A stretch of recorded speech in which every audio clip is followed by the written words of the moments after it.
Alors, est-ce que ça marche? Est-ce que ça marche? Est-ce que ça marche, ça marche, ça marche? Ça marche pas. Hello, hello! Hello à tous les amis! Alors, boum, boum, boum. Hello à tous! Hello, hello! On est en direct sur YouTube, on est en direct sur Instagram, on est en direct sur Facebook, on est pas mal. Voilà, donc j'ai un écran ici, un écran ici, un écran ici, un écran ici. Non, je rigole, j'ai deux écrans. On devrait le faire. Donc on va faire un petit direct spécial, questions-réponses. Donc voilà, c'est bientôt Noël, c'est les fêtes qui arrivent. Donc on est parti pour un question-réponse. Voilà, ça commence à arriver. Salut à tous, salut Yannick, salut Stéphanie, salut Johanna, salut Joël. Hello, hello. Hello les amis, donc je suis dispo pour vous. Voilà, peut-être un quart d'heure, peut-être une demi-heure. Je sors d'un coaching, voilà, j'en profite. Céline elle est aussi en coaching, peut-être qu'elle me rejoint après. On va voir en fonction d'eux. Salut, hey, bonjour depuis Rio de Janeiro. La chance, il doit faire super beau. Bon, ça va, ici sur la Côte d'Azur, on n'a pas à se plaindre non plus, il fait juste un peu froid. D'ailleurs, c'est l'hiver aujourd'hui. Ouais, normalement c'est aujourd'hui ou demain, autant pour moi. Donc, ouais, on commence un peu à cailler sur la côte, mais ça va. On peut encore se baigner si on n'est pas trop frileux. Enfin, moi, ça va, je peux me baigner. Céline, elle se baigne pas.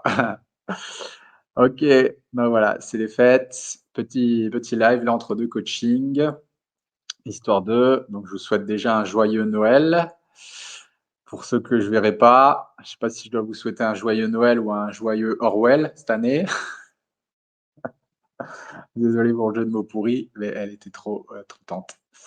Ok, donc je suis à vous pour un quart d'heure, une demi-heure, 45 minutes. Voilà, tout que ça empiète pas trop sur mon goûter, il n'y a pas de problème. Sur mes patates douces, du goûter traditionnel goûter de Pierre. Voilà, patates douces. Il n'y a pas de souci. Donc allez-y, posez-moi vos questions. Posez-moi toutes vos questions. On est là en express. Hier, j'ai répondu à une question sur la course à pied. Voilà, pendant ma séance de fractionné. Je referme mon petit bouton qui s'est ouvert. Donc voilà, si vous avez des questions, sport, nutrition, c'est bientôt les fêtes qui arrivent, donc n'hésitez pas. Je suis là pour vous pendant un petit temps que je vous consacre. Bon, en tout cas, j'espère que vous allez bien. J'espère que vous êtes prêts pour fêter. Comment vous voyez les choses? Comment ça va se passer? Comment vous allez fêter ces fêtes de Noël? Est-ce que ça va être en mode, ouais, je vais trop me faire plaisir avec la bouffe? Est-ce que ça va être en mode plutôt light, décontracté, puis on verra? Nous, je pense pas que. En fait, nous, je crois qu'on va même pas fêter. On n'a rien prévu. On n'a rien prévu du tout le 24. Ça nous saoule un petit peu de faire les fêtes. Donc, on n'a rien de prévu. Je sais pas ce que vous avez prévu, vous, de votre côté. Voilà. En ce moment, on reçoit aussi pas mal de messages en privé sur Instagram par rapport à notre livre et aux exercices pratiques, notamment qu'il y a dans notre livre. Donc réfléchissez, devenez mince. Voilà, donc c'est cool. Merci beaucoup. J'en profite. Je vous dis merci de vive voix pour tous ceux qui nous envoient des petits messages sur Instagram de remerciements par rapport. Ouais, Céline qui dit je suis en coaching moi. Et ouais, c'est ce que je disais. Par rapport justement au livre. Donc merci à vous. Merci pour votre retour. Merci pour vos merci. Ça nous fait super plaisir. Merci d'avoir vos retours par rapport à ce livre, par rapport aux exercices qu'on vous donne. Donc, dans le livre Réfléchissez et devenez mince, vous avez plein d'exercices de développement personnel, notamment pour étayer votre mindset. Et, euh, et voilà, ça devrait grandement vous aider pour toutes celles qui ont pour objectif de perdre du poids. Donc, il y a beaucoup de gens qui nous demandent est-ce qu'il y a des recettes dans votre livre? Comme ça, j'en profite aussi pour répondre à ça. Est-ce qu'il y a des recettes dans votre livre? Est-ce que vous parlez de nutrition dans votre livre? Est-ce que vous donnez des conseils minceur sur quoi manger, sur quel régime faire dans votre livre? Eh bien, j'ai le grand regret de vous dire que non, vous ne trouverez rien de tout ça dans notre livre. Le livre là qu'on a écrit, Réfléchissez et devenez mince, c'est pas du tout un livre de régime, c'est pas du tout une méthode miracle pour perdre du poids, loin de là. C'est vraiment un livre qui a été fait dans une optique de changer votre état d'esprit. On a un petit peu euh, réfléchi sur la philosophie du succès.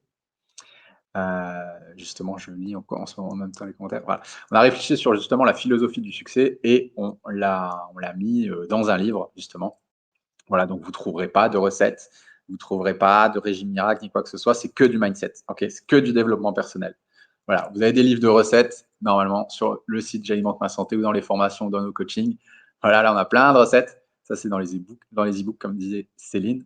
Mais dans Réfléchissez et devenez mince, vous ne trouverez pas de recettes miracles ou de régime miracle. Voilà. Et puis, voilà, c'est toute notre approche. Donc, notre approche, elle est quoi? C'est une approche qui est saine, qui est durable et qui est holistique. D'accord? Donc, c'est pas des régimes, on fait ça, au bout de 2 semaines, 3 semaines, on a des résultats incroyables. Non, non, c'est quelque chose qui prend du temps et nous, on vise vraiment sur du long terme, sur du solide. Bref, si vous nous suivez depuis bientôt 10 ans sur les réseaux ou sur Instagram, vous connaissez notre philosophie, vous voyez comment on fonctionne. Nous, les trucs, one shot, on essaye d'être en bonne santé pour 2 semaines ou 1 mois, bah, en fait, c'est pas trop notre état d'esprit, quoi, hein. Oui, le truc, c'est un peu le genre de choses qui nous pue au nez, donc on n'est pas super fan, quoi. OK, donc vous ne trouverez rien de tout ça dans ce livre. En fait, vous trouverez aussi pas mal d'exercices que vous pourrez faire et qui pourront vraiment vous aider à vous poser les bonnes questions et à changer votre état d'esprit par rapport à ça, à la minceur notamment. Voilà, donc encore une fois, merci pour tout et merci à tous les messages positifs qu'on a par rapport à ce livre et aux exercices qu'il y a dans ce livre. Ça fait super plaisir. Donc n'hésitez pas si vous avez des questions, je répète, je suis là pendant 10 minutes, un quart d'heure, 20 minutes, une demi-heure en fonction des questions. Voilà, si vous n'avez pas de questions, ce sera court. Si vous avez des questions, ben voilà, je suis là pour ça. Des questions intéressantes et je m'attellerai à y répondre. Voilà, voilà. Salut Roger, c'est Mila06. J'utilise le compte de mon copain. Ok, salut. Hello, hello. Salut, salut. N'hésite pas Mila si tu as des questions. Ah, j'ai une question. Quel étirement après une séance de course à pied? Quel étirement après une séance de running? OK, super intéressant. Par rapport aux étirements, c'est une bonne question et on entend un peu tout et son contraire par rapport à ça. Donc qu'est-ce que je pense des étirements après la course à pied? Voilà. De manière générale, je suis pas hyper fan de faire des étirements, moi, le juste après une séance de course à pied. Voilà. Si vous voulez un petit peu comprendre le fonctionnement, comment ça fonctionne un muscle, c'est un petit peu comme une vis, qui a pas de fin, un muscle, en fait, un peu comme une vis sans fin. Donc quand on fait déjà de la course à pied, on va aller étirer déjà le muscle, dans un premier temps. Et si on fait juste après la séance de course à pied, une séance d'étirement, ça va encore plus étirer le muscle. Donc de manière générale, je suis pas super fan de pratiquer aucun étirement avant, après ou peut-être vraiment juste des étirements dynamiques, heu, très, très courts, pourquoi pas. Mais de manière générale, moi, je vais plutôt préconiser, de faire du yoga. D'ailleurs, il y avait un super livre par rapport à ça qui s'appelait «Yoga pour runners» ou je sais plus quoi, que j'avais lu, que j'avais vraiment bien aimé et c'était des runners qui expliquaient justement les mouvements du yoga. Moi, qu'est-ce que je fais personnellement? Je vais faire du yoga tous les matins. OK? Je vais faire une séance d'étirement tous les matins. Je vais jamais faire d'étirements avant ma séance ni après ma séance. Par contre, je vais faire des étirements soit le matin avec le yoga, soit le soir. Mais autour de mes séances, je ferai jamais, jamais, jamais d'étirements. C'est mon avis. De toute façon, vous pouvez trouver tout et son contraire par rapport aux étirements. Moi, j'ai testé tout un tas de trucs et ce qui me donne les meilleurs résultats, ce qui fait que je me suis jamais blessé, quasiment, en 10 ans, c'est de m'étirer soit le matin, soit le soir, mais de manière, dans tous les cas, isolée et de faire vraiment des séances soit stretching, soit d'étirement, mais jamais faire des séances juste après, en fait. Voilà, ça m'intéresse pas. Ou à ce moment-là, vraiment que des séances très rapides pour pas non plus, comme je vous expliquais par rapport à la vis sans fin, là, trop, trop, trop solliciter le muscle qui a déjà été sollicité. OK? Par rapport aux entraînements post-training. Voilà, ma réponse à la question, c'est soit tu fais vraiment des étirements très courts, soit tu fais tes séances isolées. Voilà, voilà pour cette question. Alors, j'ai une autre question qui est intéressante. C'est définitif. Est-ce que vous vous occupez plus des végans? Est-ce que vous voulez pas vous occuper des véganes? Ok, donc ça, c'est une question qu'on nous pose souvent. D'ailleurs, dans nos questionnaires pour rejoindre nos coachings, il y a une question, est-ce que vous êtes vegan? Est-ce que vous êtes végétalien? Et en général, si la personne nous répond oui, ben, on ne pourra pas travailler avec elle. En tout cas, si elle veut rester végane ou végétarienne, enfin végétalienne, pardon, on ne voudra pas nous travailler avec elle. Pourquoi? C'est pas de la discrimination. C'est juste qu'en fait, les choses, elles sont simples.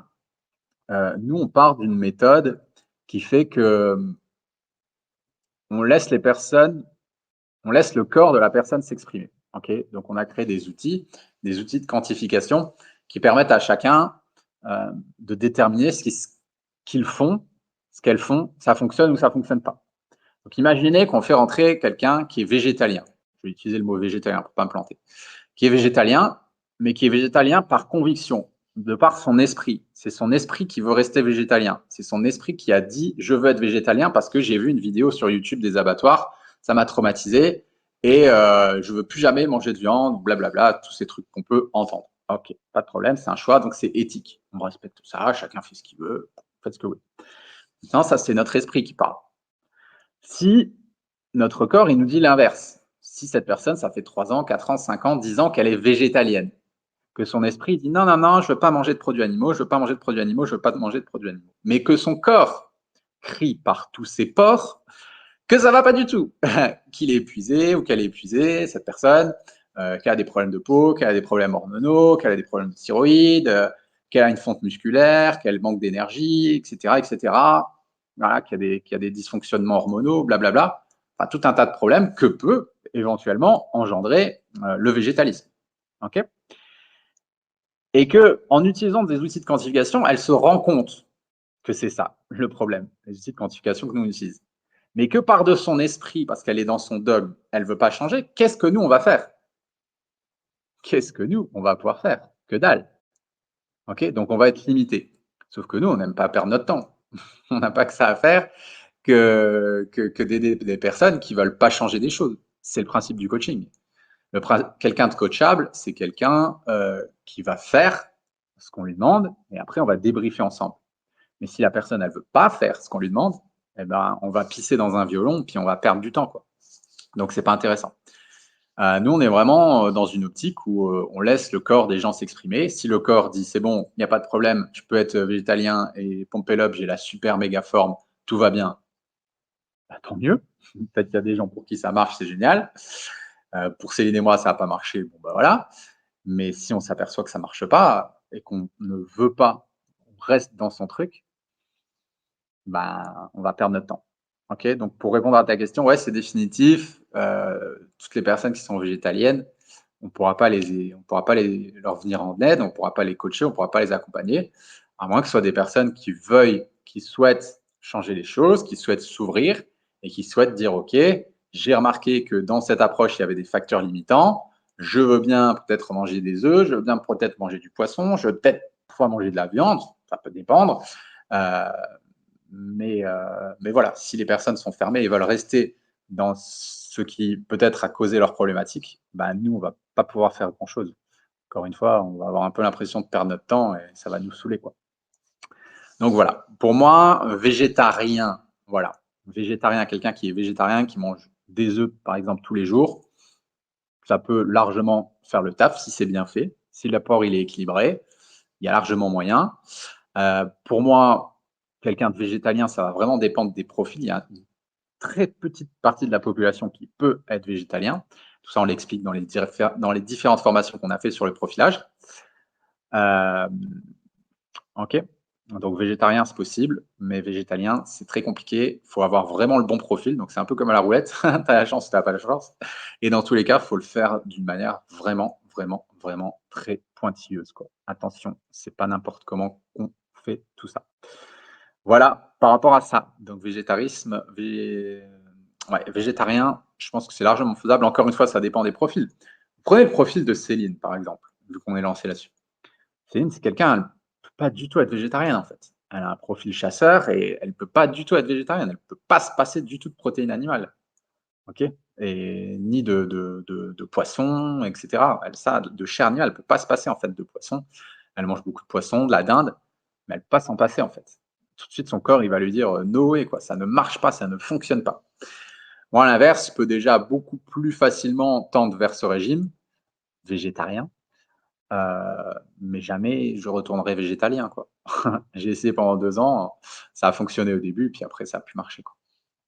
Donc voilà, ça c'est notre approche. Après, voilà, hein, pour toutes les personnes qui veulent rester véganes ou végétaliennes, en fait, je pense que sur la toile, ça va aller, hein, c'est la mode le truc.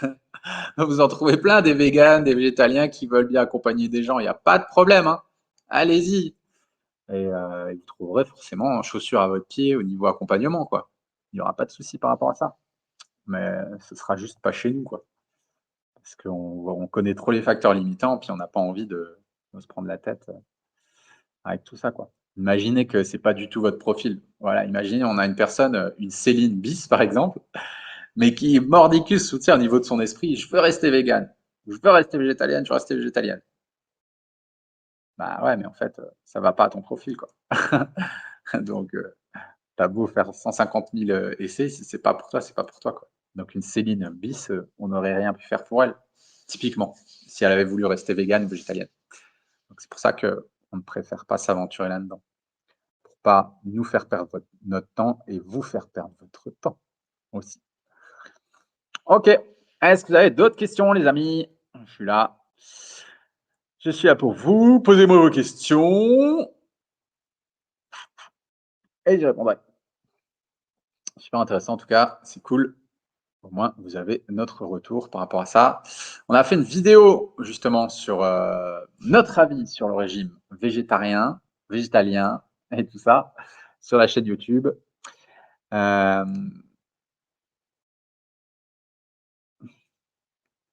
ok. Hello, hello, Julia. Alors, comment on sait si l'acné c'est Pitta ou un autre dosha? C'est bizarre, normalement, je suis né Vata et devenu Vata Kapha, c'est contradictoire, les deux. Ok. En gros, si tu veux, ça va être par rapport au dosha, ça va être juste des prédispositions, OK?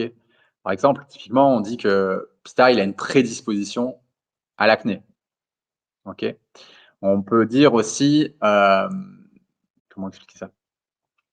Ça peut aussi être un dérèglement Pitta ou que l'acné est une problématique Pitta parce que c'est une problématique liée à de l'inflammation. Inflammation, feu, Pitta, feu, OK? C'est pas parce que tu as de l'acné que tu es Pitta. Faut bien faire la différence avec ça. Ok, c'est pas ah tiens j'ai de l'acné, ça y est je deviens pita. Non, c'est pas ça. Ok. Moi j'ai beaucoup de vata. Ok. Si je mange certaines combinaisons d'aliments, certains aliments qui me donnent de l'acné, qui me donnent des boutons, je connais les aliments qui m'en donnent, bah, je vais en avoir. Et c'est tout. Ok. Je sais pas, moi je te dis une connerie, j'en sais rien, tu vois. Si je vais manger des Mars, tu vois, ou des Snickers, ou des cacahuètes, du beurre de cacahuète, style, tu vois, le beurre de cacahuète, moi, ça me donne des boutons. OK? Et ben, ça va me donner des boutons. Les cacahuètes vont me donner des boutons. Si je mange des Snickers, je vais avoir des boutons. Mais ça n'a pas forcément un rapport avec mon dosha, c'est juste que ce type d'aliment-là me donne des boutons. Donc, ça ne veut pas forcément dire qu'il faut que tu t'intéresses à ce déséquilibre ou que tu es en train de devenir pita, en fait. Tu peux très bien être Vata ou être Kapha ou être Vata Kapha ou avoir un équilibre Vata Kapha et avoir des boutons en fonction de ce que tu manges si c'est pas adapté pour toi ou si tu vois ou s'il y a un aliment qui génère ça ou une combinaison d'aliments. Donc ce que je t'invite à faire, c'est plutôt de faire de l'introspection et de regarder vraiment, d'analyser vraiment, de checker vraiment qu'est-ce qui peut faire ça chez toi, qu'est-ce qui peut déclencher ça chez toi, etc. Ensuite, l'acné, il y a énormément de liens émotionnels. Ok. Donc tu peux très bien avoir un tempérament ou un profil ou tout ce que tu veux qui n'est pas du tout propice à l'acné. Comme là, tu me dis: «Ouais, je suis Vata Kapha». Sauf que tu as un émotionnel et une somatisation, de certaines choses qui fait que, bah, tu génères de l'acné, en fait. Donc ça a pas grand chose à voir avec ton profil en Ayurveda ou ton dosha ou quoi que ce soit. Tu vois le truc? Donc essaye plutôt d'avoir ces pistes-là. C'est ça le problème, en fait. Avec l'Ayurveda ou avec n'importe quoi d'autre, dans l'analyse du profil ou dans n'importe quelle doctrine ou méthode, Faut pas rester non plus buté dedans, en fait. OK? Faut pas non plus rester, enfermé dans son truc et penser qu'il y a des solutions à tout grâce à ça ou que c'est la solution à tout. L'ayurveda, c'est très bien, les approches ayurvédiques sont très bien, mais par exemple, je reprends l'exemple de l'acné. Si vous voyez qu'avec une méthode ou quoi que ce soit, ça ne fonctionne pas, bah, ne restez pas fermé dans une méthode, allez ailleurs et surtout essayez aussi d'aller voir les choses de manière holistique. Comme là, je viens de dire, c'est tout bête, hein, mais ça peut très bien être émotionnel et d'aller essayer de de résoudre le problème avec de l'émotionnel.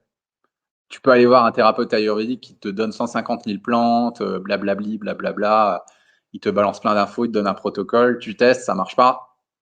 Bon, bah, soit l'ayurveda, c'est pas fait pour toi, c'est pas la bonne approche, tu en testes une autre, c'est OK. Soit il y a de l'émotionnel. C'est pas un thérapeute ayurvédique qui va t'aider à libérer tes émotions, en fait. Donc c'est pour ça qu'une approche holistique, c'est hyper important.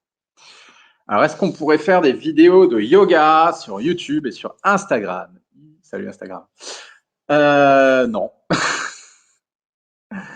Non, franchement les amis, il y a plein de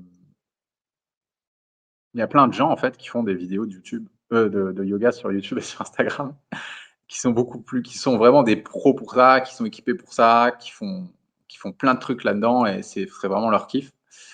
Voilà, donc allez les suivre eux, nous c'est moins notre créneau.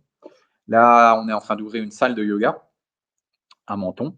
Voilà, ça va être une salle de yoga, de résistants. Donc voilà, une petite salle, privée. Pour tous ceux qui habitent à Menton, voilà, vous pouvez nous écrire et voilà, c'est Céline qui donnera les cours. Peut-être que j'en donnerai aussi un petit peu, mais voilà, ça nous parle pas trop de faire des cours, de yoga à distance et tout ça. On préfère faire en présentiel, en fait. Donc non, je pense pas qu'on en fera. Peut-être qu'on filmera des moments ou je sais pas, mais en tout cas, c'est pas prévu au programme, donc désolé. Encore une fois, il y a plein de gens qui sont au top, ah franchement, vous avez une plateforme aussi qui s'appelle, Yoga Connect. Moi, je suis abonné à ça et en fait, il y a plein de cours de yoga en ligne et vous voyez que c'est vraiment des pros de ça et donc c'est génial parce qu'ils ont tout le matos, ils savent bien filmer, ils font les bons montages. Donc voilà, c'est cool. C'est leur travail, en fait. Nous, c'est pas notre travail de faire des cours de yoga en ligne, quoi. Chacun son truc, quoi. Bam, bam, bam, bam, bam, il y avait une super question. Alors, qu'est-ce que je pense du jeûne intermittent? Est-ce que vous avez 1 heure? Non, mais sérieux, est-ce que vous avez 1 heure? Si vous avez 1 heure, je vous dis ce que je pense du jeûne intermittent. Bon, moi, j'ai pas 1 heure parce que j'ai un coaching à 17h, ouais. Et je dois prendre mon goûter en plus. Non, globalement, qu'est-ce que je pense du jeûne intermittent? Qu'est-ce qu'on pense du jeûne intermittent? Alors, première chose, sache qu'il y a une vidéo où on a fait 60 000 vues quand même. 60 000 vues sur YouTube, allez-y, c'est pas pour rien, parce que je pense qu'elle est qualitative, où on explique tout ce qu'on pense du jeûne intermittent. Donc, pendant une heure, on te parle du jeûne intermittent. Tu tapes j'alimente ma santé, jeûne intermittent, et tu vas voir, voilà, tu vas voir jeûne intermittent. Donc globalement, je vais te parler de moi. Pourquoi je ne fais pas le jeûne intermittent? Céline, pour à peu près les mêmes raisons que moi. Le problème du jeûne intermittent, c'est que tu dois manger sur un, 2 ou 3 repas ce que tu mangerais normalement sur 4 ou 5 repas, OK? Sur un apport calorique total. Donc je te donne un exemple typiquement, tu as une nana, elle doit manger 2 100 calories. Elle mange 2 100 calories, peut-être même sans s'en rendre compte, voilà, c'est ses apports, il faut 2 100 calories et depuis des années, elle mange 2 100 calories en moyenne. Et puis elle va se dire: «OK, je vais mettre au jeûne intermittent. Pump it up, je viens de regarder une vidéo sur YouTube, ça a l'air génial, je vais me mettre au jeûne intermittent». Donc qu'est-ce qu'elle va faire? Elle va supprimer son petit déjeuner. Mais elle va continuer à manger le même repas de midi et le même repas du soir. Voilà. Donc elle va passer de 2 100 calories à 1 400. Globalement, on va dire qu'elle avait 3 repas à 700 calories. Donc la nana, au début, elle va être contente. Elle va peut-être maigrir si c'était son objectif. Premier mois, elle sera toute contente. Ouais, cool, j'ai perdu 2, 3, 4 kilos. Forcément, tu manges 700 calories de moins. Eh ben, tu maigris quoi, sur un mois. Sauf si tu as un métabolisme complètement ralenti et que tu as une thyroïde dans les chaussettes. Donc elle va être contente, elle va perdre du poids et tout ça, mais au bout d'un mois, elle va se sentir fatiguée, elle va avoir tous les signes en fait, de restriction calorique. Donc, qu'est-ce qu'elle va faire? Soit elle va commencer à avoir des addictions alimentaires, elle va commencer à avoir des craquages, soit elle va manger plus à ses repas pour, inconsciemment peut-être, atteindre ses 2100 calories. Sauf que là se présente un autre problème. C'est que le corps ne peut pas assimiler autant en un gros repas qu'en plusieurs petits repas. C'est-à-dire que la charge glycémique, par exemple, au niveau de l'insuline, elle va être beaucoup plus importante. L'apport en protéines aussi va être beaucoup plus important. Or, on sait aujourd'hui que manger trop de protéines d'un coup, c'est pas forcément bien assimilé. Là, on le sait par rapport à certaines études, mais en fait, j'en ai rien à foutre des études. Moi, je vous dis ça par rapport à mon expérience, par rapport à l'expérience que j'ai eue avec nos clients, avec nos clientes, l'expérience de Céline, et cetera. OK? Donc moi, vous me demandez mon avis, ce que j'en pense, ben voilà, c'est ça que j'en pense. J'en pense que faire des trop gros repas, on n'assimile pas suffisamment bien les nutriments, bien suffisamment les aliments, notamment les protéines. Deuxième, ça fait une trop grosse charge en fait au niveau de l'assimilation. Deuxièmement, bah, ça perturbe trop la glycémie, ça fait un trop gros pic de glycémie, une trop grosse charge glycémique. Si par exemple, au lieu de manger 4 repas où je répartis mes glucides, j'en mange plus que 2, bah, ça fait beaucoup trop. Regarde, je te donne mon exemple, je mange 450 grammes de glucides. OK? Je répartis ça sur 4 ou 5 repas. Si je passe à jeûne intermittent et que je fais 2 repas, je dois manger 450 grammes de glucides en 2 repas. Ça me fait un repas à 225 grammes de glucides. Je fais un repas à 225 grammes de glucides, je dors en fait, je vais me coucher. Ma charge glycémique, elle explose. Donc c'est pas viable. C'est pas viable du tout. En fait, si je connais par cœur mes apports. Je connais par cœur mes apports caloriques, protéines, lipides, glucides. En macronutriments, je connais par cœur mon corps. À la calorie près, je connais mon corps. Donc, je sais que le jeûne intermittent ne peut pas me convenir en faisant ça. Comment je peux avoir 450 grammes de glucides en 2 repas? En mangeant des aliments sains? C'est pas possible. Je sais, j'ai essayé 150 fois déjà. Donc, pour moi, c'est pas possible. Voilà. Le jeûne intermittent, ça marche pas. Ça marche si on veut vraiment réduire ses apports, si on veut perdre du poids, mais le problème, c'est qu'un jour ou l'autre, il faudra bien revenir à une maintenance. Et du coup, bah, comment on fait, quoi? Si vous avez la solution, dites-le moi, mais moi, je l'ai jamais trouvé. C'est quoi le thème du live, Juliette? Salut Juliette. Il n'y a pas vraiment de thème, c'est voilà, petit live avant Noël. Si vous avez des questions, posez-les, c'est questions-réponses. Voilà, j'espère avoir répondu à ta question par rapport au jeûne intermittent, mais pour moi, il y a trop de facteurs limitants, en fait. Voilà, je reprends ta question, c'était Chloé. Pour moi, il y a trop de facteurs limitants dans le jeûne intermittent. C'est pour ça que je ne le fais pas et c'est pour ça qu'on ne le conseille pas. Alors, ça peut être intéressant sur un très court terme et ça peut être intéressant aussi en fonction des profils. Mais encore une fois, nous, notre approche, c'est une approche qui est durable et sur du long terme, on va pas adhérer. Après, il y a des gens pour qui ça peut fonctionner, il y a des gens avec qui ça marche bien et qui ont des bons résultats. Encore une fois, on est tous différents, on n'a pas la science infuse et voilà. Mais encore une fois, je répète, si vous voyez des facteurs limitants ou si vous avez des symptômes, n'hésitez pas, ne restez pas dans le dogme et ne vous dites pas: «Mais non, le jeûne intermittent, c'est génial, donc je vais, heu, rester sur le jeûne intermittent». Pardon, je lis les questions. On parle beaucoup d'alimentation, mais qu'en est-il de l'eau qu'on boit? Pareil, on a fait une vidéo. Voilà, on a fait une vidéo vraiment en détail sur la chaîne YouTube. Tu tapes, alimentation, «J'alimente ma santé, quelle eau boire?» ou un truc comme ça, tu vas la trouver. Parce que du coup, c'est vrai qu'il y a beaucoup de choses à expliquer et tu pourras trouver tout ça. Voilà, mais il y a toute une enfin, c'est chaud, hein, aujourd'hui. Quelle eau boire? C'est con, parce qu'il y a vraiment une vraie question à se poser par rapport à ça.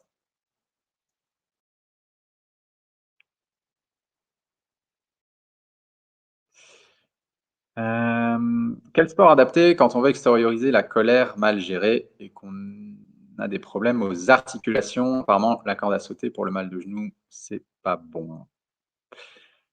Hem, OK. Mais encore une fois, ça va dépendre de toi. J'ai que des réponses de Premier ministre, les amis, je suis désolé, mais en fait, c'est parce qu'il y a pas de réponse toute faite pour un individu, hein. C'est ça le vrai truc. Moi, je pourrais jamais vous dire, «Fais ci, fais ça et tu vas voir, ça va être réglé». C'est ça la solution pour toi, en fait. On est trop tous différents et donc la solution, elle est en vous. Voilà. Donc quel sport adapté, extérioriser la colère mal gérée? Donc je te donne des pistes et puis tu verras. Quels sont les sports? Après, je te dis ça par rapport à la colère mal gérée, il y a 2 catégories de personnes, en fait. Enfin, plusieurs catégories, mais entre eux, il y a 2 groupes qui vont venir. Il y a des gens qui vont faire un sport de combat, qui ont beaucoup de colère en eux et qui vont faire un sport de combat et ça va leur permettre d'extérioriser leur colère. Donc ça va être génial, ils vont évacuer leur colère. C'est des gens un peu comme moi. Moi, ma colère, je l'extériorise facilement avec les sports de combat, ça me permet de je me sens mieux une fois que je me suis mesuré à quelqu'un, voilà. Ou qu'il y a eu des affrontements, qu'il y a eu du contact. Moi, le contact, en fait, me fait évacuer ma colère. Céline, c'est l'inverse, OK? Tu la mets faire de la boxe, elle ressort de la boxe, elle a envie de casser la gueule à tout le monde. Ça va faire grandir sa colère, en fait, si elle fait des sports de combat. C'est pour ça qu'elle en fait pas. Moi, je fais des sports de combat, j'adore ça, ça me fait du bien. Céline, elle en fait pas. Ça lui fait pas du bien.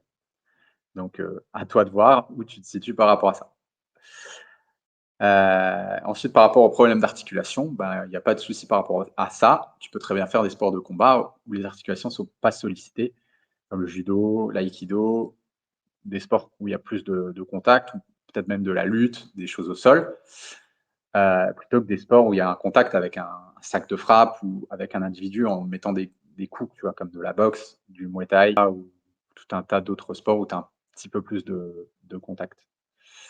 Enfin, où il y a du pied-point, où il y a du point, où il y a des choses comme ça, quoi. Voilà.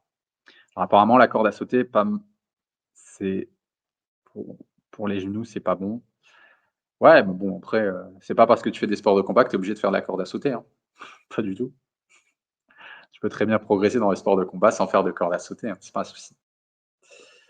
Est-ce que c'est pas trop compliqué de devoir calculer ses macros? Pap, pap, pap, pap, pap. Bah, non, en fait, c'est juste une question d'habitude. Nous, c'est ce qu'on fait dans nos accompagnements, pardon.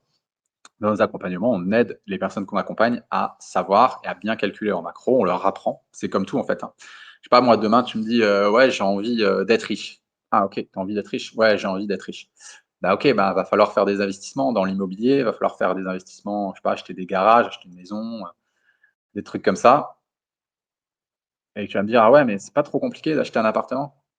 Heu, bah, non, enfin, je sais pas. Tu as envie d'être riche? Bah, ouais, bah, donc faut faire des investissements. Ah ouais, mais en fait, tout est compliqué. Peu importe le domaine de vie, si tu me dis: «Ouais, je veux avoir une super relation de couple», je vais te dire: «Bah, ouais, bah, en fait, ce qu'il faut faire pour avoir une super relation de couple, c'est que il faut que tu apprennes à gérer tes émotions, à utiliser la communication bienveillante, à parler de ce que tu ressens, à pas accuser l'autre». C'est pas trop compliqué de faire tout ça? Bah si, c'est compliqué. C'est dur, c'est très chiant, mais tu veux une super relation de couple ou pas? Bah ouais, bah donc tu dois passer par là. Et ben, en fait, c'est pareil pour la santé, OK? C'est Ouais, ça peut être chiant, ça peut être compliqué, ça peut être difficile, mais ça va dépendre des résultats que vous voulez. Si vous voulez des résultats, si vous voulez apprendre à connaître votre corps, si vous voulez comprendre le fonctionnement, le mécanisme de votre métabolisme et de votre physiologie interne, va falloir utiliser des outils de quantification un minimum et ces outils de quantification, bah, les macronutriments et le calcul des macronutriments, ça en fait partie. Donc en fait, ça va dépendre de vos objectifs et de ce que vous voulez, vraiment, OK? Mais sinon, bah, c'est pas plus compliqué que d'autres choses si on vous explique bien les choses et que si, vous prenez le temps de vous former, après vous avez bien le truc qui est, ancré, vous avez bien les bonnes habitudes, vous savez comment ça fonctionne.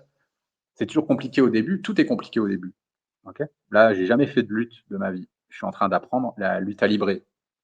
Je me fais défoncer, OK? Je je suis dans un club, je me fais casser la gueule, l'autre coup je suis revenu, j'avais le nez en chou-fleur. Bah, voilà, au début c'est dur, mais plus vous le faites, plus ça va aller. Donc par rapport au macro, c'est sûr qu'au début, peut-être c'est un peu compliqué, tu mets le nez dedans, tu apprends, tu regardes et après ça roule. Moi, je sais tous les jours combien de calories je mange à peu près, mais c'est pas pour autant que je suis tout le temps avec mon téléphone à regarder combien de calories je mange. C'est ce qu'on fait nous dans nos accompagnements. Ça dure 2-3 mois. 2-3 mois, les personnes, elles sont autonomes, elles savent le faire, puis elles ont plus besoin de nous, elles se débrouillent toutes seules et ça fonctionne très bien. Après les calories, en naturopathie, on va parler de caloricisme, c'est-à-dire que, en gros, ce serait pas bien de calculer des calories et que c'est nul de calculer ses calories et que les calories ont un facteur limitant et qu'une calorie, enfin que les calories ne se valent pas. Par exemple, une calorie de sneakers, ça ne vaut pas une calorie de banane, blablabla. Bla, bla, bla. Je suis complètement d'accord. Pour moi, l'utilisation et le calcul des calories, c'est un truc qui est erroné. Seulement, voilà, c'est un truc qui est universel, qui fonctionne plutôt pas mal et c'est un moyen de quantification comme un autre. Donc, c'est juste un outil de quantification qui me permet de savoir globalement à peu près et de mesurer combien je mange, combien ci, combien ça. Et je trouve que c'est relativement fiable. Et j'ai pu l'expérimenter sur moi, c'est aussi avec toutes les personnes qu'on a accompagnées. Ça marche quand même bien, mine de rien. Même s'il y a des facteurs limitants et même si ce n'est pas tout à fait exact, ça reste, je trouve, ce qu'il y a de plus véridique. OK. Donc, voilà, si tu es accompagné, si tu as vraiment envie, c'est très important, bah non, c'est pas compliqué. Et selon moi, c'est quelque chose qu'on devrait tous faire. Tous les êtres humains qui ont envie d'être en bonne santé devraient savoir où ils en sont au niveau de leur activité métabolique, de combien de protéines, est-ce qu'ils mangent suffisamment de protéines, est-ce qu'ils mangent suffisamment de lipides, est-ce qu'ils mangent suffisamment de glucides, heu, pour mener à bien leur vie de tous les jours. On arrive dans une période où on est dans une crise sanitaire, OK? Je vais rien dire là-dessus. Mais toujours est-il que l'être humain à l'heure actuelle, il a une faiblesse immunitaire, il a un système immunitaire qui est faible. On ne peut pas dire le contraire, la preuve, ce qui se passe, OK? Même avant, on le disait, avant qu'il y ait tout ça. Si vous ne mangez pas suffisamment de calories, si vous avez des macronutriments qui sont déséquilibrés, si vous mangez pas suffisamment si vous apportez pas suffisamment d'énergie à votre corps, bah, vous allez rencontrer des problèmes de santé, en fait. Vous allez avoir une immunité qui est faible. Ça fait 10 ans, j'ai pas été chez le docteur, en fait. Je vais me baigner je vais me baigner dans la mer, je sais pas, elle est à 10 degrés. Je suis jamais malade. Céline, elle est jamais malade, la petite, elle est jamais malade. Pourquoi? Parce qu'on sait exactement nos calories, nos besoins. Vous me suivez sur Instagram, je sais pas, je dois tourner à 10-15 heures de sport par semaine. J'ai 4 structures entre le centre écothérapeutique, J'alimente ma santé, Artisans de lumière et j'ai 2 autres entreprises, dans le sport. Donc je suis pas inactif. Je bosse, voilà, j'ai des journées bien remplies. Pourquoi j'arrive à mener cette vie-là? Parce que je sais exactement les calories que je dois ingérer et que je suis jamais en déficit. Si demain, moi je tourne à 3 500-4 000 calories. Si demain je me mets à manger 2 500 calories, je ne pourrai jamais faire tout ça. Je serai épuisé, fatigué, rincé, malade, dans mon lit. Voilà. OK? En fait, ce que vous voulez, ce que je viens de vous dire. Bonjour Pierre, quels sont les meilleurs exercices pour retrouver un bon équilibre physique suite à un souci d'oreille interne? OK. Alors, je suis pas spécialisé là-dedans, Julie. Ce que tu peux faire, c'est tout ce qui est exercice de proprioception, de la marche, si tu peux. Hem, le yoga peut énormément t'aider parce que tu as beaucoup de postures d'équilibre et ça va travailler sur ton ancrage. De manière générale, le yoga est vraiment génial pour rééquilibrer le le corps, OK? Donc tu me parles de rééquilibrer. N'hésite pas à te mettre au yoga. La marche aussi peut t'aider, peut-être un peu la course à pied si tu peux. Voilà, tout ce qui est comme sport qui te permette de bien te localiser en fait dans l'espace et dans un espace. On en parlait, c'est marrant, mais aussi de tout ce qui est sport de combat, sans partir dans un truc trop bourrin, mais tu sais ce qu'on appelle du shadow boxing en fait, tu vois? C'est juste tu tapes, voilà, tu te déplaces, tu tapes, tu tapes. Ça peut être intéressant. Voilà, par rapport à ça. Mais encore une fois, je suis pas du tout un expert dans ce qui est oreille interne ou quoi que ce soit.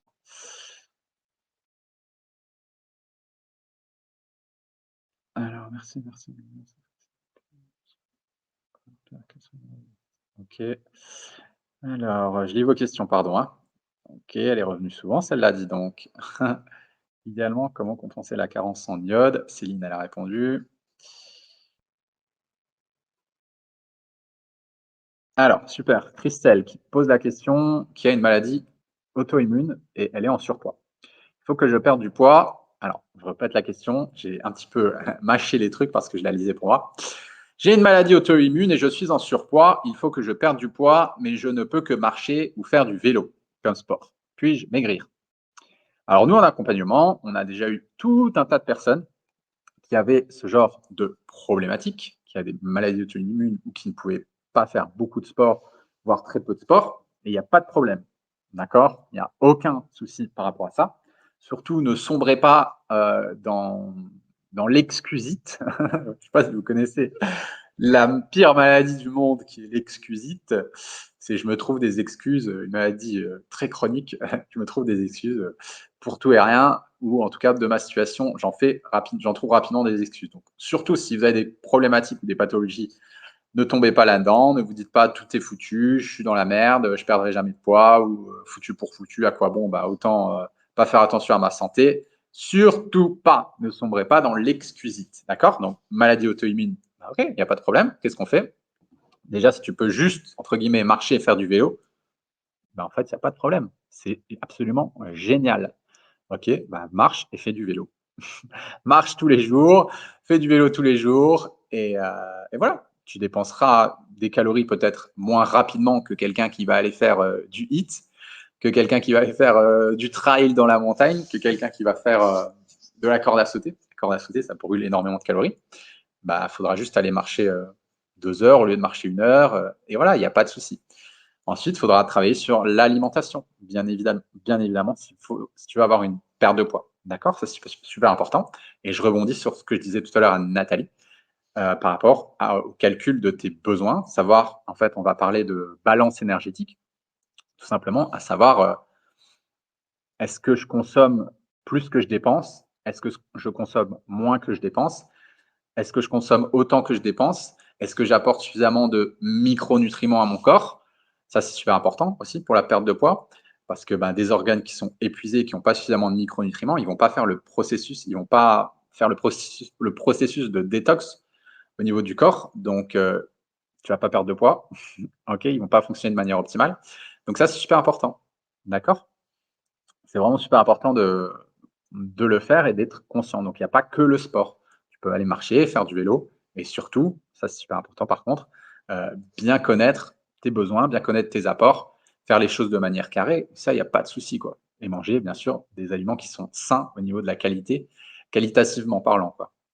OK, donc juste en agissant sur ces 3 points, marche et vélo ou vélo en voilà, en bonne, tous les jours, quotidiennement, voilà.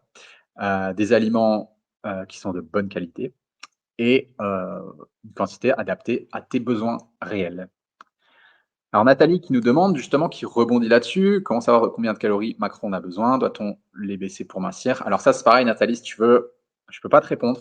Encore une fois, réponse de premier ministre, je suis désolé. Vous allez me détester pour ça, mais en même temps, vous allez m'aimer parce que bah, si je vous disais des réponses génériques, je serais le pire des coachs au monde et je n'en aurais rien à foutre sur YouTube ou sur Instagram. Ok, ça voudrait dire que je suis vraiment mauvais si on ne travaillait pas sur l'individualisation. Comment savoir combien de calories et de macros on a besoin? Ben, c'est encore une fois, même ça, c'est compliqué pour moi de te répondre parce que tu as des trucs tout faits sur Internet. Je pèse tu vois, je sais pas, je pèse 60 kilos, je mesure 1,70 m, combien j'ai besoin de calories? Ils vont te donner un chiffre, mais tu vois, c'est un truc de robot, quoi. Tu vois le truc? Le mieux, c'est de tester sur soi-même. Moi, si je fais ça, OK? Si j'entre sur internet mes besoins, ils vont sous-évaluer le truc parce que moi, j'ai un métabolisme qui est très, très haut, d'accord? Donc je vais me retrouver crevé, fatigué, dans mon lit, rincé net parce que je mangerai pas assez. Toi, c'est peut-être pas ça, OK?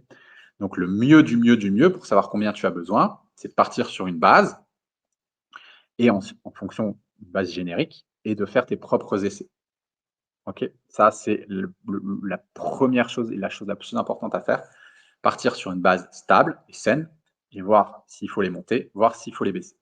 Ensuite, est-ce qu'on doit baisser ses macros ou est-ce qu'on doit baisser ses calories plutôt pour mincir? Ça, c'est pareil. Tu vas sur internet, tout le monde va te dire: «Bah, tu veux mincir, mange moins, c'est hyper simple». Bah non, en fait, ça se passe pas comme ça et c'est loin de se passer comme ça. Si, tu as des problèmes de thyroïde, si ton métabolisme il est complètement flingué, si tu as des problèmes d'assimilation au niveau intestinal, donc ça fait beaucoup de si, et que tu manges moins, tu vas pas mincir, en fait. Ou peut-être que tu vas mincir, mais tu vas flinguer ta santé. Du coup, tu vas mincir pendant 1 ou 2 mois, mais après tu vas reprendre du poids. Ou bien tu vas mincir et puis tu vas développer plein d'addictions alimentaires qui vont te faire regrossir. OK? Donc je ne peux pas te dire si toi, tu dois les baisser ou pas. Ça, c'est des choses qu'on bosse en coaching, OK? Avec, au fur et à mesure du temps. Donc je ne sais pas te dire. Voilà, il n'y a pas de réponse toute faite, je suis désolé. Le seul truc que je peux te dire, Nathalie, c'est, voilà, tu peux partir sur une base et fais tes propres essais. Voilà. Alors, c'est bien parce que je réponds à tout en même temps. Qu'en pensez-vous concernant l'eau, idéalement à prendre en bouteille, en eau filtrée? C'est pareil, on a fait une vidéo sur l'eau, les amis, et si je dois vous parler de l'eau, j'en ai pour, 3 plombes. Allez regarder sur JMS. Alors, est-ce que Céline et moi, on est V? Alors, c'est un mot interdit qui commence par un V et qui fait très polémique en ce moment. Je ne peux pas le dire parce que sinon je vais avoir la petite bannière et je vais avoir moins de visibilité. On s'est déjà fait fermer un compte à 45 000 abonnés sur Instagram. Ça fait beaucoup 45 000 abonnés, hein. La super censure d'Instagram nous a censuré. OK. 2 ans de travail, ça fait du bien. Voilà, merci la censure. Donc, je ne veux pas dire le mot interdit qui commence par V et qui fait polémique en ce moment. Donc, la question de Cristalline. J'ignore si Céline et toi, vous êtes V. Si vous avez suivi ou préconisez-vous un protocole homéo, fleurs de Bach, etc., avant et après l'un de V. OK. Donc, je t'invite à aller sur le compte Artisans de Lumière de Céline. Voilà, les artisans de lumière ou artisans de lumière, elle en a plusieurs, vu que Instagram s'amuse à nous censurer tout le temps. Je veux pas qu'on parle, je veux que cet espace reste assez free, en tout cas que j'alimente ma santé reste assez free par rapport à ces questions-là, parce qu'on n'a pas envie de se refaire censurer. Mais en tout cas, sache que nous, on le fera jamais. Je préfère mourir plutôt que m'injecter une substance expérimentale. Voilà, ça c'est dit. Donc, on n'a pas fait le protocole du coup parce que voilà, je préfère. On le fera pas. Et quant au retour qu'on a, bah, tu peux demander, pose des questions à Céline. Elle a un groupe Telegram. Il y a plein de gens, il y a plein des gens qui échangent là-dessus. Tu auras sûrement des réponses, quoi. Ok, voilà pour la petite question-réponse. Bababam. Alors, super question là qui est là. Maëva, Mavel, je sais pas. Que pensez-vous des probiotiques en cas de SIBO? Alors, si je vous dis ça dépend. Mais ça dépend, j'y peux rien, les amis. Probiotiques, dans tous les cas, SIBO ou pas, ça dépend. Euh, Ça dépend parce que on est tous différents, ça c'est clair, et les souches que vous allez trouver dans les probiotiques ne sont peut-être pas adaptées à votre microbiote intestinal. Globalement, il y a on va dire, trois différents types de microbiote. Tu as le Prevotella, j'ai plus l'autre nom. Bref, tu as 3 différentes familles de microbiote intestinal. Il suffit que le probiotique que tu vas consommer, il ne correspond pas à ton microbiote. Et ben, tes chocolats. OK. Donc, le mieux, encore une fois, c'est d'écouter votre corps. Si tu as un SIBO et que tu prends des probiotiques et que tu te rends compte que, excuse-moi l'expression, mais tu chies en spray, quoi. OK. Tu as la diarrhée, ou que tu es constipé, ou que ça te fait mal au ventre. Bah, arrête. OK. Si tu te rends compte que tu prends des probiotiques et que ça te fait vraiment du bien, continue. C'est aussi simple que ça. J'ai eu des gros problèmes de digestion pendant des années. Les probiotiques n'ont jamais fonctionné sur moi. J'en ai essayé plein. Voilà. Et à chaque fois que je fonctionnais comme ça, je voyais comment ça se passait. Si ça me faisait pas du bien, j'arrêtais. Et c'est pas ça qui m'a aidé. OK? C'est vraiment l'étude de mon corps, la compréhension de quel type de fibre était bonne pour moi, quel type de fibre était problématique pour moi. Et c'est comme ça que j'ai pu guérir mes intestins. Et c'est vraiment avec l'alimentation. Mais c'est surtout pas avec des compléments. Voilà. C'est en prenant zéro complément que j'ai pu soigner mon système digestif et avoir aujourd'hui un système digestif en béton armé comme jamais j'aurais cru penser avoir, alors que pourtant j'en ai souffert même quand j'étais jeune, etc. J'avais tout le temps des gastroentérites et tout. Voilà. Et aujourd'hui, plus rien, comme par magie. Enfin non, pas comme par magie, parce que j'ai bossé là-dessus pendant des années. Ok. Voilà, bah, je pense qu'on a fait le tour. Donc les compléments, le seul complément qui éventuellement m'a aidé un petit peu, c'était tout ce qui est, encore c'est pas vraiment un complément, mais l'aloe vera, ouais, ce qui est à base d'aloe vera m'avait pas mal aidé, moi perso. Mais sinon, même avec les gens qu'on accompagne, On n'est pas trop branché complément, nous, de manière générale, hein. OK. Je vais répondre encore une question, les amis, puis après je vais aller, me faire mon goûter, puis, aller bosser. J'ai un coaching à 5 heures, donc je vais vous laisser. Doit-on prendre un petit déj quand on n'a pas faim le matin? Hem, ben, ça dépend. En fait, c'est par rapport aussi à ton apport calorique, total de la journée, que tu vas pouvoir voir. Si ça fait longtemps que tu prends pas de petit déjeuner, c'est peut-être pour ça. Si tu prends des trop gros repas le soir et que tu as ton foie qui est fatigué, en fait, le soir ou que tu consommes des aliments qui sont pas adaptés à toi le soir, c'est tout à fait normal que ton foie, il soit toujours engorgé quand tu te réveilles et donc que tu n'aies pas faim. Donc ça va dépendre de pas mal de critères par rapport à ça et de ce que tu fais déjà. Nous, en général, on a beaucoup de personnes qui nous disent: «J'ai pas faim le matin au début». On rééquilibre l'alimentation, on revoit tout ça, on fait un plan alimentaire et elles nous disent: «Bah, en fait, j'ai faim le matin». OK? Parce qu'on a moins chargé le soir ou en fonction de leur profil, il peut y avoir des profils de personnes qui doivent arrêter de manger un petit peu plus tôt. Bref, il y a tout un tas de trucs à personnaliser qui fait qu'il y a forcément ou peut-être des raisons qui font que tu as pas faim le matin et à ce moment-là, voilà, et que la faim peut revenir. OK? Voilà les amis, je pense qu'on a fait le tour par rapport à ça. Pas de complément pour vous, même en vitamine D. Bah, tu sais, nous on habite dans le sud de la France, donc la vitamine D, moi je suis tout le temps en plein soleil, donc on n'en a pas trop, trop besoin. Allez, je vous fais un gros bisou. Merci à tous. Si vous avez des questions, n'hésitez pas à les poser aussi sur, le compte Instagram de J'alimente ma santé en message privé. Comme ça nous fait des questions, ça nous fait des sujets pour nos vidéos. OK les amis, bon en tout cas ça m'a fait super plaisir de vous voir et puis je pense que je referai souvent des petits lives comme ça parce que, ben, ça me permet, de rentrer aussi en communication avec vous, puis de voir vos demandes, vos besoins. C'est aussi intéressant pour nous. OK? En tout cas, je vous fais plein de gros bisous, je vous souhaite des bonnes fêtes. Il y a ma femme, qui arrive juste quand j'ai fini. Ben, voilà, tu vois, je fais 56 minutes. Coucou les loulous. Voilà. Allez, on vous embrasse. Gros bisous à tous et allez sur Artisan pour celles qui ont des questions un petit peu plus, borderline. Allez, je vous embrasse. Ciao, ciao.